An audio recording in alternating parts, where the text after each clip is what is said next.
John Winthrop, a great Christian jurist. In 1588, John Winthrop was born to two Puritan parents in England, and he always held on to his Puritan values and made them known both in his government work and his personal life. From a young age, Winthrop knew that he wanted to be a minister, and at the age of 14, he enrolled in Trinity College in order to become a minister. However, after 3 years, he got married to Mary Forth and dropped out in order to provide for his wife a better life. During this time period, when John was searching for a new job, his father bought a manor and offered him the position of head of the manorial court, which John took, and basically he was in charge of the everyday tasks of the manor and making sure that everything flowed smoothly. During this time, he also enrolled himself in the Courts of Inn, which is essentially a law school in England. And he worked his way through apprenticeships and those types of things, but never achieved a degree in law, but did have enough knowledge to become a government official. Because of his knowledge and the understanding that he got of how government works and what government is, he was offered a position as Justice of the Peace in 1615, which is a position he held until 1629 when he left for the Massachusetts Bay Colony. Before leaving for this colony, Winthrop had to propose a government to the investors.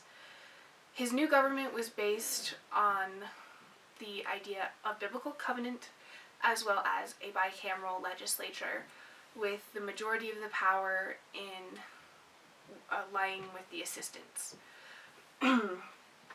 His bicameral legislature was really a work of genius. Many places didn't have this, and if they did, it was places like England, where you had the House of Lords and the House of Commons, and it's not quite the same.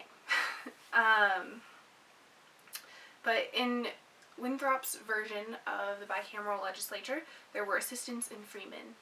Assistants had the majority of the power, being able to make veto votes, where freemen were more of like an understudy, and being more trained to become an assistant. So not 100% a bicameral legislature, but working towards that. And with this form of government, it gave a little bit of check on the powers of each person, but again, with the assistants having the most power with things like veto votes. The investors liked Winthrop's version of government, and he was able to convince them that the Bay Colony would not need to be carefully watched by the British government, and freed them from what he would consider tyrannical hand of the British government, who was essentially chasing him out of England because he was a Puritan. So that threat was essentially eliminated by Winthrop.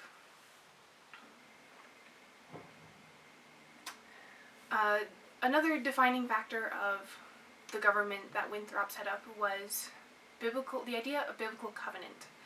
When I say the idea of biblical covenant, I mean the idea that most commonly used in the Bible is some sort of agreement between God and his people.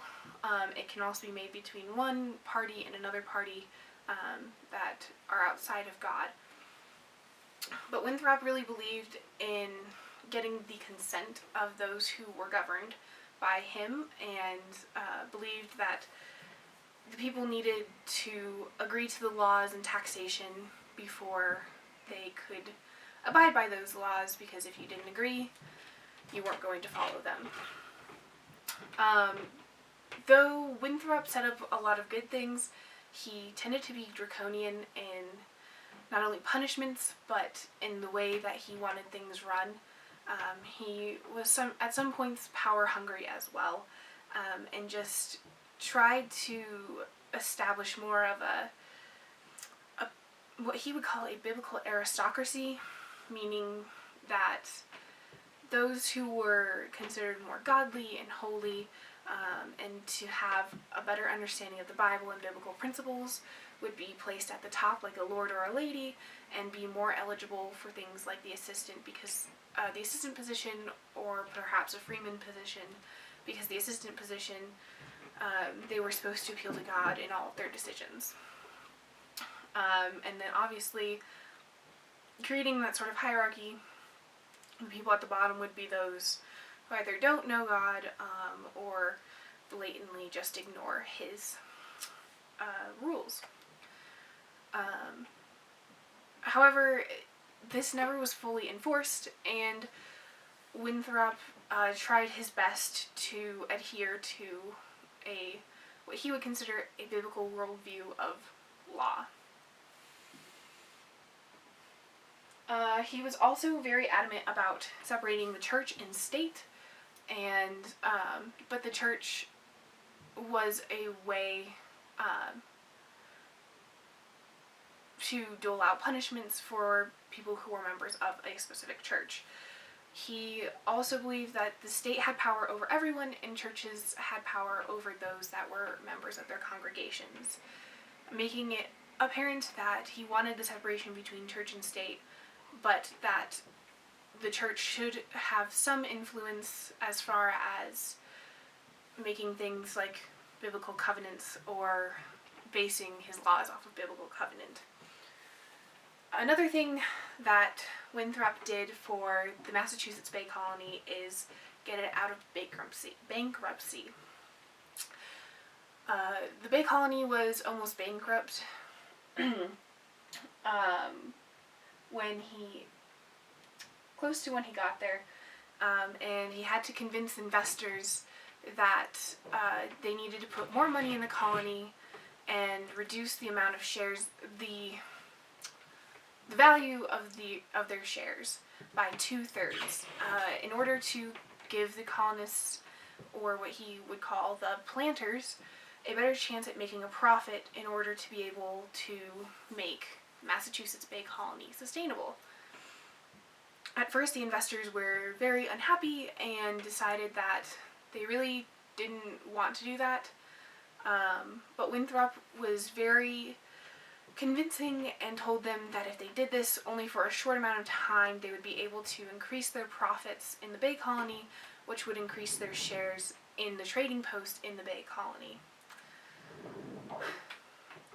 For all of these reasons, Winthrop is held in very high regard to the Massachusetts people to this day, and he is really considered the founding father of Massachusetts. He did a lot of things like set up their government, and to this day we still use some of the things that he set up there, like bicameral legislatures, and popular rule in some regards, because we're still allowed to vote and those kinds of things. So John Winthrop was the founding father of Massachusetts, and very strictly Puritan.